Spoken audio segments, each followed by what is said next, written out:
soon as like, you know, the stereophonics hit the big time, like there was sort of a rise in formations of bands, like, which, you know, that's cool because I mean that's always a good thing, isn't it? And then all of a sudden then you're just seeing all these bands everywhere, posters everywhere, explosion of bands in the crowd. There's a hell of a lot of dreams out there. It's a brilliant time to be a teenager.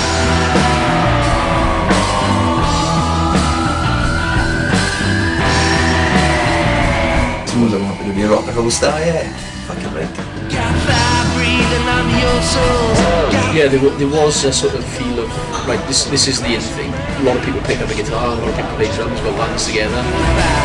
Just move out to the back, just move out to the back, just move out to the back. Because that was the first kind of inkling I had of the scene kind of re-emerging, was straight after Stereophonics got signed. Everybody basically would the kind of urge to play suddenly converged together, started a band, and it seemed to be like about 8 or 9 bands suddenly sprang out of nowhere. The main thing with Stereophonics was just, I think people seeing it because they could do it, they thought that, you know, we could all do it, you know what I mean? Like, so, well, that's naive, like, but... The first one was the Probe, I noticed, because of the posters. Yeah. I had a guitar for Christmas, which I didn't really want, to be honest, so I was gutted. Didn't touch it for about 3 weeks. Then I picked up a Definitely Maybe songbook and taught myself. I had Myri on 4 doors away, waking me up with the sound of paint pots every morning in the summer holidays. Yeah, paint pots in the garage. I used to smack them, but then it cracked all the lids, like, and all the paint dried up. So I got a real drum kit then.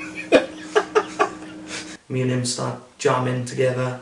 We had auditions then for a singer. I remember Probe as, well, Gary Ryland. He was good, in fairness. Yeah. He was a very good singer. I know he slagged me off in the past. But What? oh, you know, it's 80s keyboards into this, you know. Ragsy loved it being the front man, like. He tried his best to act that part, you know. The first thing that sort of attracted me to it was I think being in the sixth form common room and Diane Owens going, oh, it's this band and they do Made of Stone and the singer sounds like Liam Gallagher. I was like, oh, I wouldn't mind a bit of that. They need a bass player. I was like, alright then, get me in touch. So Scott comes down to practice and you could see how good he was. And we didn't really have a good musician apart from maybe Myrion was promising on drums. You had a little kid, a smaller kid who was like, takes you back because I somebody so young couldn't even look over the drums, play the drums so well. And then Scott says, look, you know, me and Myrion got a mate in school, Steve Gregory, do you want us to get him down? He comes down, you just knew this is going to be brilliant.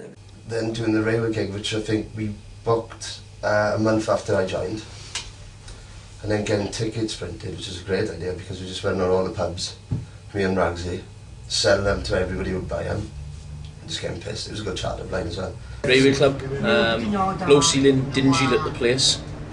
Nice place to have an atmosphere, you know. It's nice, small, everybody's on top of each other. Everybody was on top of the band. Good times already. Yeah, it was a good venue. I should love playing there. And you could get a lot of people in. It was always like, there'd always be 200 in there.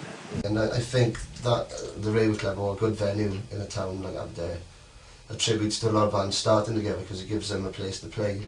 Whenever there's a pro gig, book a day off. We'd go down to Railway Club, set all our equipment there. Pick up a crate of Manchester, the cheapest, 24 bottles of £7.50 in the arcade. Crates of Manchester little dumpy lagers. Turn up at Railway Club at 10 o'clock in the morning with these 2 crates and just sit there and wait for everyone to turn up. It was just one big mess, wasn't it? It was just mayhem, like. And it was a sort of a day event in the Railway Club, and so was the drinking. That was a bit of a day event as well. About an hour before the doors would do till it was 7 o'clock, and there was just a queue of kids just going around the building. It was a lot of hype and you know, it was just, the gigs were phenomenal really, just people would turn up. And it was like that turning point as well, where bands weren't playing in Aberdare and we were, you know what I mean, and people were starting to go out for the first time, and obviously the Railway Club would let anybody in. They were the only band around for the kids of that age. The atmosphere in those programs were pretty fantastic, yeah. I think it was Probe that started it really, for the type of music I was into at the time anyway. And it was just like 5 youngsters in the band, and it's just like, oh, they can do that, I can do that. I remember two members sort of straying away, really, you know. And Wagsy and Steve went off and done his thing, told us that they had an £500,000 record deal. Yeah, alright. So I remember feeling quite angered at the time, like, because I just thought we had this thing which could do really well, and what's the point of walking up now when we've gone this far, like? Yeah, I don't know. I didn't really pay much attention to like the politics of the band and all that type of stuff. Do you know what I mean? Back then, I was only no, I wasn't 9. I was only like 12 or 13. You know what I mean? I was still getting 10p mixes from the shop, like, with Merlin Goldfinger. You know what I mean?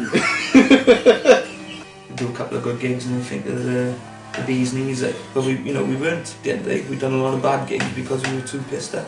I would say the biggest thing Probe did was they captured a moment. I know it sounds stupid, but the admiration of all the teenagers in the kind of valley. It was pretty vibrant then, wasn't it? I mean, all the kids were into the music and the band scene more than nowadays. It's all dance and electronic and stuff. Everyone was kicking a can around here. So it was just like, thought, get a band. Seen the Stereophonics trying to give it a success, and you think like maybe we can do that, you know?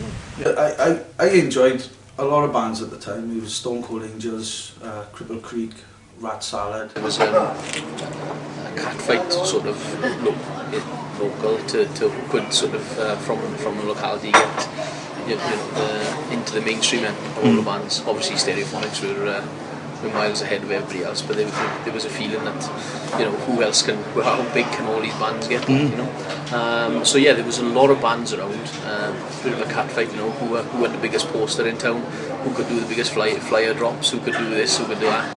And there was suddenly every pub nowadays had a band on, because the bands were putting on. It wasn't like a promoter going, or someone in a pub going, we'll have a regular band on.